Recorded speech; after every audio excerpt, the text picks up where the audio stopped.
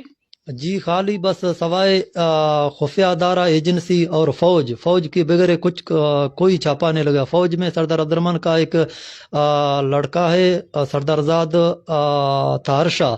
اگر کہ فوج کوئی کام چھاپا لگائے گا پھر بھی اس کو معلوم ہوگا کہ وہ ہر جگہ میں اپنا ہاتھ مضبوط کیا تھا، اور گورنمنٹ کے اندر بھی اپنا ہاتھ مضبوط کیا تھا، اور فوج کے اندر بھی اپنا ہاتھ مضبوط کیا تھا.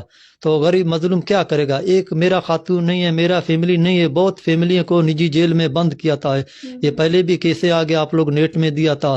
ابھی بھی یہ کچھ وقت یہ بگٹی لوگوں نے بھی اپنا آواز اٹھایا تھا. اس کا 2 بندہ تھا، ایک نے سردار عبد الرحمان ایک بھائی کو مار کر کے اس کا لاش بھی نہیں دیا تھا.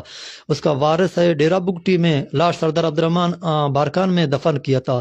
سردار عبد الرحمان زیادہ خطرہ دیکھا تو وہ لاشوں کو بھی کسی کو نہیں دکھائے گا، غیر علاقے یا غیر جنگلوں میں پھینکے گا. ایسے ظالم ہے، اس کو کوئی ترس نہیں. اپنا گھر کے اندر اپنا بیٹے کے خلاف FIR کیا، بیٹے کو پکڑ کر کے DSP اس کا سر گاڑی میں لگایا تھا، اس کو اٹھا کر کے گاڑی میں اٹھایا تھا، اور DPO بھی آ گیا تھا. DPO کو بھی معلوم ہے اور DSP کو بھی معلوم ہے کہ سردار عبد الرحمان کے گھر میں نجی جیل میں خاتونوں یا بیوی یا بچے ظلم زیادتیاں چل رہا ہے. سردار عبد الرحمان خود ناروا سلوک کر رہا ہے، ایک خاتون کے ساتھ نہیں کر رہے، سب کے ساتھ کر رہے.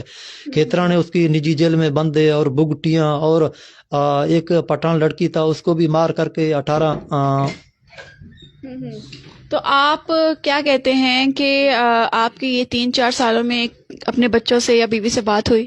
جی 2022 16 جنوری میں بچوں کے ساتھ خفیہ فون بھیجا تھا. ادھر بچوں کا ریکارڈ ہے. میرا بیوی اور بیٹی فریاد کر رہا تھا کہ ہمارے ساتھ ظلم زیادتیاں تشدد کر رہے، اور سردار عبد الرحمان خود ناروا سلوک کر رہے. اللہ کے ذریعے ہم لوگ کا آواز پورا پاکستان صافی حضرت کو دے دو، اور عدالتوں میں میرا آواز پہنچانا. میں پورا پاکستان حضرت صافی سے اپیل کر رہا ہوں، اور پورا پاکستان خفیہ ادارہ سے اپیل کر رہا ہوں، اور فوج سے اپیل کر رہا ہوں کہ میرا سارا بن جاؤ. میں ایک مظلوم ہوں، میرے FIR کاٹنے کے لیے بھی کوئی وقت نہیں ہے.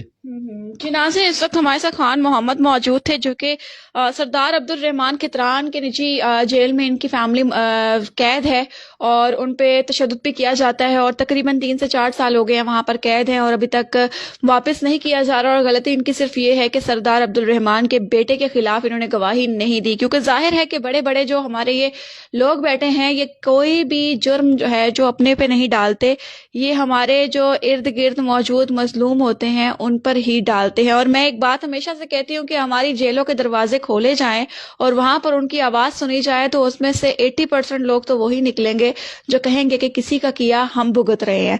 تو آپ لوگ بھی ان کی آواز جو ہے آگے سے آگے بڑھائیں، کیونکہ یہ اپنا شہر، اپنا سب کچھ چھوڑ کر در بدر پھر رہے ہیں صرف اس امید پر کہ مجھے سردار عبدالرحمان کہیں مار نہ دے. میں اپنی فیملی کو واپس لانا چاہتا ہوں، اپنی زندگی دوبارہ سے شروع کرنا چاہتا ہوں جو کہ پچھلے 3 یا 4 سال سے رکی پڑی ہے.